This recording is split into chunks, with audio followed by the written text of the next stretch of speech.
ఇందిరమ్మ ఇండ్ల కోసం అయితే గతంలో అప్లై చేశారు కదా, దరఖాస్తులు ఇచ్చేసారు. కానీ ఇప్పుడైతే హైదరాబాద్ క్యూర్ పరిధిలో ఉన్న ఇందిరమ్మ ప్లాట్ల కోసం అయితే జూలై 21 నుంచి ఆగస్టు 10 వరకు అయితే మనకు గడువు ఇచ్చింది. ఆ లోపల ఇందిరమ్మ ఇల్లు కావాలనుకున్న వాళ్ళు దరఖాస్తులు ఇవ్వచ్చు. కానీ అది ఎలా అంటే 10,000 రూపాయల దరఖాస్తు ఫామ్ తీసుకోవాలి.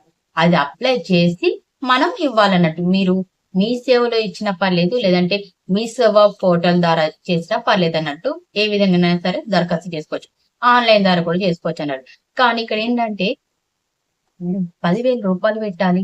అలాగే మళ్ళీ ఏంటి అంటే మనము సారీ 5 లక్షల రూపాయలు మనమే కట్టాలన్నట్టు. ఎందుకంటే ఇప్పుడు భూమి ఉన్న వాళ్ళకైతేనేమో 5 లక్షల రూపాయలు ఇచ్చి ఇల్లు కట్టుకోమని చెప్తుంది. కానీ ఏది లేని వారికి ఏంటంటే ప్రభుత్వమే భూమి చూసి ప్రభుత్వమే ఇల్లు కట్టిస్తుంది కదా. అందుకోసం అని చెప్పి మనము 5 లక్షల రూపాయలు మళ్ళీ కట్టాలన్నట్టు. అది కూడా ఇల్లు అయితే మీకు మంజూరు అయిందని తెలిసిందనుకో, వాళ్ళైతే 10,000 రూపాయలు మినహాయింపు, అంటే అది కాకుండా ఇంకా మిగిలిన డబ్బులు ఉంటాయి కదా 5 లక్షల రూపాయలలో, ఆ డబ్బులు అయితే కట్టాలన్నట్టు. కానీ నేను ఒకటి ఆలోచుకున్నాను, ఏంటంటే ఇప్పుడు మనమే డబ్బులు లేక ఇందిరమ్మ ఇండ్ల కోసం అయితే అప్లై చేస్తాం కదా, మరి అలాంటిది మరి 5 లక్షలు ఇవ్వగలుగుతామా? అసలు దరఖాస్తులు చేస్తారంటారా? అంటే ఒక డౌట్ అయితే నాకు చాలా వచ్చింది అన్నట్టు. కానీ 10 రోజులలోనే 10,000 దరఖాస్తులు వచ్చాయంటే చూడండి. అయినా అంతేలే, ఎందుకంటే ఇప్పుడు మామూలుగా డబుల్ బెడ్రూమ్ కావాలంటేనే 20,000, 25 అన్నట్టు రెంట్ చెప్తారు. అలాంటిది ఇప్పుడు 5 లక్షల రూపాయలు కట్టకుండా ఏం చేస్తారు? ఉన్న వాళ్ళు కడతారు, లేని వాళ్ళు కట్టరు కదా. ఎందుకంటే పర్మనెంట్ గా మనకంటూ ఒక ఇల్లు ఉంటుంది కదా. వాళ్ళ ఇంట్లో వీళ్ళ ఇంట్లో రెంట్కుండే కంటే ఇట్లా కట్టుకొని ఏదో జీవితాంతం ఉండొచ్చు కదా అని అనుకునే వాళ్ళు ఉంటారు కదా. మరి ఆ విధంగా కూడా ఆలోచించవచ్చు. ఎందుకంటే మనకంటే ఒక సొంత ఇల్లు ఉంటే అది వేరే ఉంటుంది, ప్రశాంతంగా ఉండొచ్చు అన్నట్టు. సో అవి 10,000 దరఖాస్తులు అయితే వచ్చాయట. కానీ ఇప్పుడు 10,000 అయితే ఫామ్ దరఖాస్తు నింపించారు కదా, ఒకవేళ వాళ్ళ పేరు ఆ లిస్ట్ లో కనుక లేకపోతే వాళ్ళ 10,000 రూపాయలు వాళ్ళకు రిటర్న్ ఇచ్చేస్తారు అన్నట్టు. కాబట్టి ఇప్పుడైతే ఆగస్టు 10 వరకు అయితే లాస్ట్ తేదీ అన్నట్టు. మరి అప్లై చేసుకున్న వాళ్ళంటే అప్లై చేసుకోవచ్చు. మరి ఎలాంటి వారు ఈ ఇందిరమ్మ పథకాలకు అప్లికేషన్ ఇవ్వాలి? అదేంటంటే మీరైతే తెలంగాణలోని నివసిస్తున్నట్టయితే మీకు ఐడి ఉండాలన్నట్టు. ఆ నివాసం వారైతేనే ఇక్కడ మీరు ఇందిరమ్మ ఇల్లు అప్లికేషన్ ఇవ్వచ్చు అన్నట్టు.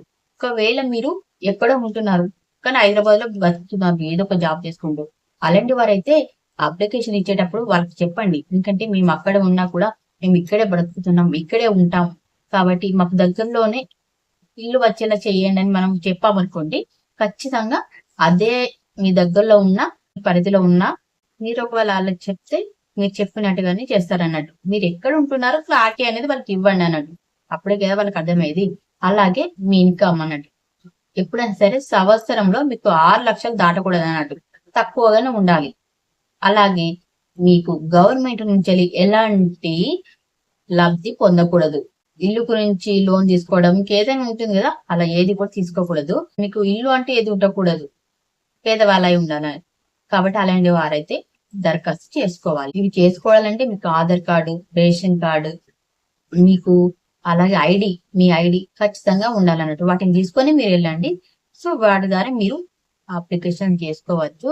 అలాగే మీరు ఒకవేళ ఏ కాలనీలో ఉన్నా సరే, ఏ పరిధిలో ఉన్నా కూడా మీకు దగ్గరలో ఉన్న పరిధిలోనే ఖచ్చితంగా మీకు ప్లాట్ అనేది వస్తుంది. సో మీరైతే అక్కడికి వెళ్ళి మీ దగ్గర ఉన్న మున్సిపల్ కార్పొరేషన్ లో కానీ, మీ సేవలో కానీ అడిగి తెలుసుకోవచ్చు. దాని ద్వారా మీరు ఎక్కడ అప్లై చేసుకోవాలి, ఎక్కడ మీకు ఇల్లు వచ్చింది అనేది కూడా మీకు తెలిసిపోతుంది అన్నట్టు. అంతేకాదు మీ మొబైల్ ద్వారా కూడా తెలుసుకోవచ్చు. ప్రభుత్వం అయితే వాట్సాప్ సేవని కూడా అందించింది. ఈ వాట్సాప్ నెంబర్ ద్వారా అయితే మీ దరఖాస్తు తెలుసుకోవచ్చు అన్నట్టు. మీరు ఎటు తిరగాల్సిన అవసరం లేకుండానే మీ మొబైల్ ద్వారా కూడా అప్లికేషన్ అనేది చేసుకోవచ్చు. మీరైతే ఈ నెంబర్కి అయితే ఆయన మెసేజ్ చేశారనుకోండి, వెంటనే మీకు కొన్ని వివరాలు వస్తాయి. వాటికి మీరు ఆన్సర్ చేయండి. అప్పుడు మీ ఆధార్ గురించి, మీ ఐడి గురించి మొత్తం మీ వివరాలని ఇస్తే అక్కడ మీ దరఖాస్తు అనేది పూర్తయిపోతుంది.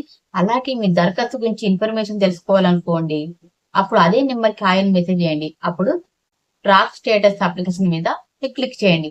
వెంటనే ఆ తర్వాత మీ ఐడి లేదంటే ఆధార్ కార్డు ఏదో ఒకటి దాని నెంబర్ ఇచ్చేయండి. అప్పుడు మీకు మొత్తం వివరాలు మీకు ఇస్తుంది అన్నట్టు. మీ అప్లికేషన్ గురించి మొత్తం వివరాలు తెలుసుకోవచ్చు.